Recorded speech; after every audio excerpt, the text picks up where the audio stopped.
Well, China will begin implementing rules designed to prevent the use of deep fakes to spread misleading videos and fake news at the start of next year. Examples of deep fakes on the internet and even in Hollywood films show the pace of development in artificial intelligence. So what more can we expect in 2020 as governments around the world look to further regulate the internet? Ruud Hendriks knows a thing or two about emerging technologies. In the 90s, he helped Endemol become the most profitable online company in the Netherlands through Big Brother. He's also the co-founder of Startupbootcamp, and he is with us in the studio. Ruud, great to have you with us in Melbourne. Thank you very much. Thanks for coming in.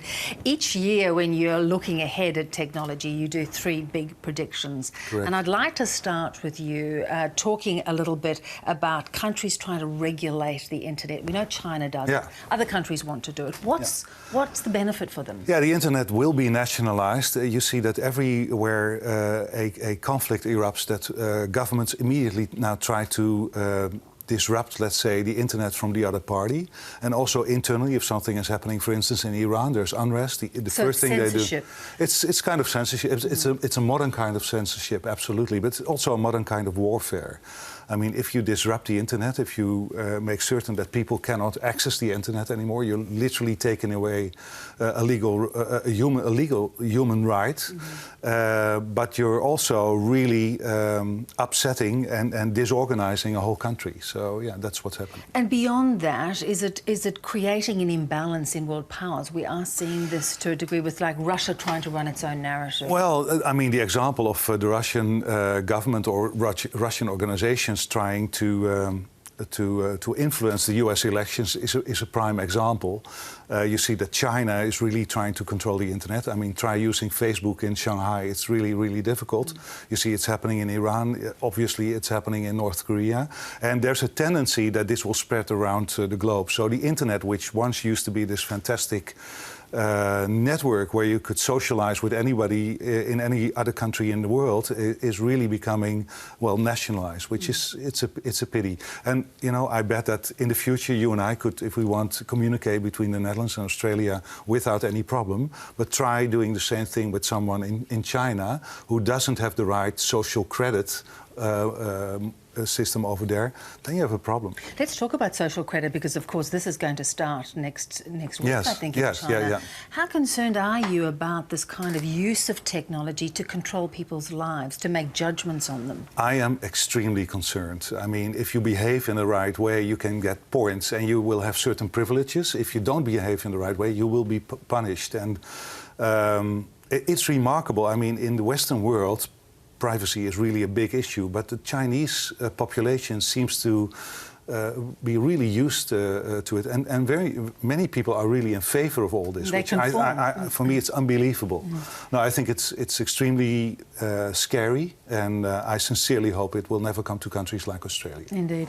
Let's talk about deep fakes, of course, and we've seen the use of similar technology processes used, say, in The Irishman, this great film that came out. Remarkable recently. how Robert De Niro became younger. He did, except his body still looked old, didn't it? Well, it was interesting. But I mean, this is the kind of technology that is used in entertainment, and it's very a positive use. Yes. Where do you see it being a negative influence? Well, I think we will have to get used to the fact that deep fake is really a reality. Hyper-reality is really here to stay.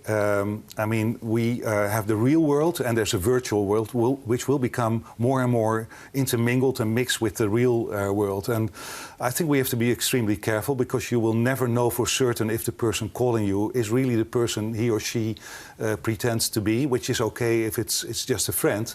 But if it's your CEO ordering to transfer money to another affiliate somewhere around the globe, you should be really, really careful. I think this is another scary development. On the other hand, on the other side, people are getting, especially the younger generation, is getting so used to virtual reality, mixed reality, and especially now Apple has announced that in 2022 they will really move into in a big time with new Apple glasses and things like that. So I don't think we will ever be able to take it away, but we have to be really, really careful in the future that if you read a certain text, or if you listen to a certain voice on the radio, or even if you watch the news, that this is really the person communicating with you that you want to be in touch with. So the whole sense of this fraudulent sense of communication is a concern because fake news has become an issue for real news organisations. Yeah. Does it start us really distrusting everyone around us? It is certainly something that we have to be afraid of. But there are good sides as well. Imagine that I bet there's a lot of file material from you on file. If you would ever decide to retire, you know, they could take your image, they could take your voice, and you could still read the news. That's a horrifying thought. Yeah, it's a reality. Well, it can happen. That's absolutely true. And in fact, they were looking at bringing Jimmy Dean back to life. James Dean's or Elvis. Yeah, well, that would be some hit just movies. Left the building, by the way. He's just left the building. Yeah. Indeed, he's come back into the building. Yeah. And do you think it's causing us to withdraw? I mean, I've got to the point where I feel like technology's become too much. Are we getting fatigued? Are we getting concerned about? It is really remarkable that the more enthusiastic certain people become about technique, the more other people are withdrawing. So there's a whole new slow tech movement where people are using dumb phones instead of smartphones, where people are using analog records, for instance, instead of digital music. So there are two sides of the equation there. Mm-hmm. And do you see technology slowing down as well, or is it something that we just can't control? It's impossible. I think it's moving faster and faster. There's exponential growth there, so no, I don't think we can slow it down. And that's one of the main reasons why I really feel that we have to control it. And this is really where governments come in as well. You know, you see that everywhere around the globe, governments are responding to things that have happened already. But I think in a country like Denmark, for instance, there is a disruption council who are advising the government to take certain measurements before certain developments take place. And I think that would be a great idea to maybe have at the United Nations as well. So we globally, because the internet is still a global medium, so we need global measurements to certify that free speech will, for instance, continue there. Really great to get your insights. Thanks for My joining pleasure. us. Thank you very much for having me.